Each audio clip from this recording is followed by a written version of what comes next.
After an initial flurry of Bachmann and Pico products, the ready-to-run 009 narrow gauge market has somewhat stagnated. Both manufacturers have been radio silent for a long time on the locomotive front, with the new Revolution train's Vale of Rydal tanks the predominant new release on the horizon. Rapido, spying an opening, jumped into the void to fill it with their own range of narrow gauge products. This included new engines, such as the long and short tank Sirdar tank engines, plus an array of different generic rolling stock to suit freelance railways, depicting a variety of industries and lines. It was a second explosion of releases for 009, but not as targeted or prototypical as other manufacturers have done. Rapido's umbrella approach at least meant there was likely to be something for everybody, and for me the must-have models were the Livestock Wagons and the peaked roof vans. At the retailers, the Livestock Wagons were £23.75 a piece, and the peaked vans £22.06. Both are less than recent Bachmann 009 releases I've picked up recently. But are Rapido's 009 offerings as good as their value suggests?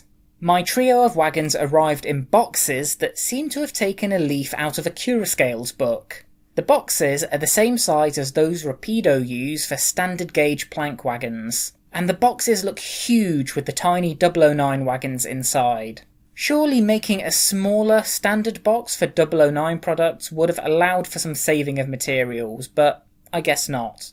The product codes for my examples are 990602 for the grey livestock wagon, 990603 for the brown livestock wagon, and 990401 for the brown peaked roof van. Once out of the packaging, the wagons look just as good as they did in the production sample images. Each has a plain but evenly applied livery on the exteriors, one simple colour. One thing I immediately noticed is that each wagon body consists of exclusively moulded detail. There are no separate parts above the frames. To be fair to Rapido, given the size of the wagons, especially the peaked roof van which is shorter in height than a 00 gauge person, there is no need for handrails or steps or anything. The moulded rivets, planking and hinge detail all suffice. The number decals are nice and neat in their application, even up close. The livestock wagons have a lot of gapped planking detail, but up close you can see some rather rough looking plastic on the underside. At normal viewing distances my eyes didn't pick this up, so this qualifies as a rather unfair quality nitpick rather than a quality issue per se. Some people would take issue with it though, which is why I'm mentioning it. The doors are moulded in position, which is a shame as I would like to have the ability to fold them up and down for loading and unloading animals. But I appreciated adding such a minuscule and robust hinge was probably a bridge too far for keeping these wagons reasonably priced. The livestock wagons on the whole are well executed, and have the same high quality, straight decal application on the top planks on the ends. The floorboards are painted in a separate lighter shade of brown which has been neatly done. Quite unusually for Rapido, there is no detail on the inner side of the door/ramp. Normally they are good at detailing the interiors of open wagons like this in standard gauge. Underneath we get spoked wheels, brake rigging detail on one side, decals on the frames, which is great for 009, and couplings that can pivot on curves. There is some moulded underframe detail between the axles, and while I was curious whether Rapido would use bearings on this range, they seem to have omitted them, which is understandable given the size. There you go, some Rapido wagons without bearings. We'll give the peaked roof van some more love. The ends have a nice profile, rivet detail, and couplings that look made and designed by Rapido. The roof's peak features a long hinge in the moulding as well as the strapping attached to the roof doors. Underneath we have an identical chassis design and the same separate brake handle detail. On the scales, every single wagon came in at 8 grams, which is more than we've seen from some of Bachmann or Pico's 4-wheeled 009 stock. So these are a decent weight and you can feel it, despite the tiny size. The back-to-back wheel gauging across all 3 wagons came in at a consistent 7.6 to 7.7mm, which is spot on. Overall, these are a really nice set of wagons, and a solid start for Rapido's first foray into 009. Let's see how they perform on my less than perfect OO9 setup. If they are flawless there, they'll run well on any layout.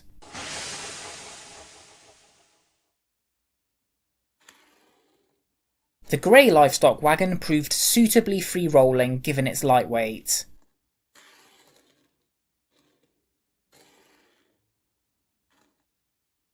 And that was also true for the brown one.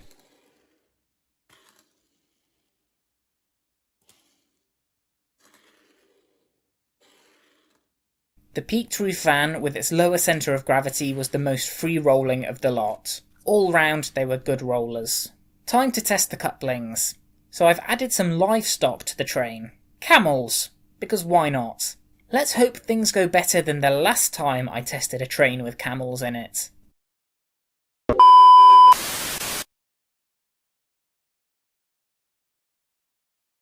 At the head of the train we have Prince, the most reliable engine for this tight setup I have, and at the back is one of the Bachmann Thomas brake vans.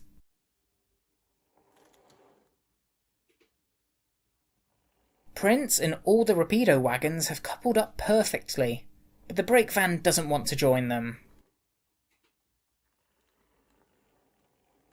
That's more the brake van's fault than anything else, so the hand of God will intervene.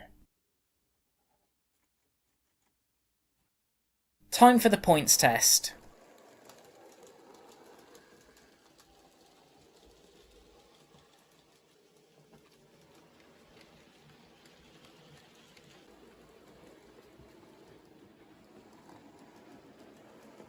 The first pass back through the station line went very well.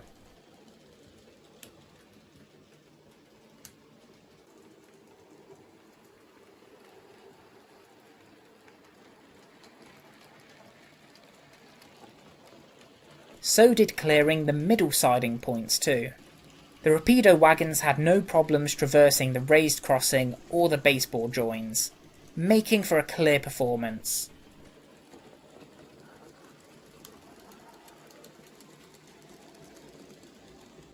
Rapido have really hit the ground running with their OO9 wagon range, so the engines they are producing should be fantastic as well if they look and perform anything as good as these do.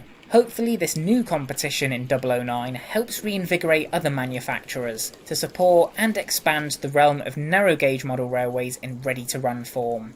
This should help provide ample new resources and ways for people to model their own freelance or historic lines. On to my final verdict. Decoration. The colours and their application are simple, effective and precise. The same is true of the decals. This is a very easy criterion I'm happy with. Details and features. Despite relying on moulded detail, there's little to tease out that I think should have been separate parts. The lack of bearings is understandable, but the lack of detail on the inner side of the Livestock wagon doors was perplexing. Wanting these to hinge open and closed is a personal preference, so I won't rag on that being a missing feature. The wagons, as they came, were great and just as I expected, so I'm happy with the details and features delivered. Quality. You really have to get these under the microscope to find the few small issues I did. Any sane person can look at these and see they are competently designed, constructed and decorated. There are no major or critical misforgivings in my experience. The wagons all get the quality point from me. Performance. As you've seen, even on my Radius 1 layout, these ran flawlessly. The couplings worked much better than I've seen on other narrow gauge stock from Bachmann, which is a big plus. That's another point scored. And finally, onto price. At £23.75 each at the retailers for the Livestock wagons, and £22.06 for the peaked roof van, these undercut Bachmann and Rapido's single pack 4-wheel wagons noticeably, and those are conveniently on sale now that Rapido's wagons have arrived in stock. Rapido's wagons are of a similar quality, better in some areas, with the only key difference being that these are all-purpose, generic wagons and not based on exact prototypes. They do represent good value models that I am happy with, and I look forward to seeing what Rapido do with this range in the future. Overall, that's a score of 5 out of 5. making Rapido's all-purpose narrow gauge wagons essential rolling stock for any 009 layout, realistic or freelance.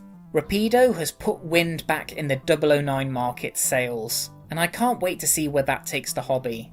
So what do you think of Rapido's narrow gauge wagons? They have made exactly what I was after for a future project that is planned but awaiting construction. You can probably guess what it is. On that note, thanks for watching, and I'll be back in another video very soon. Take care.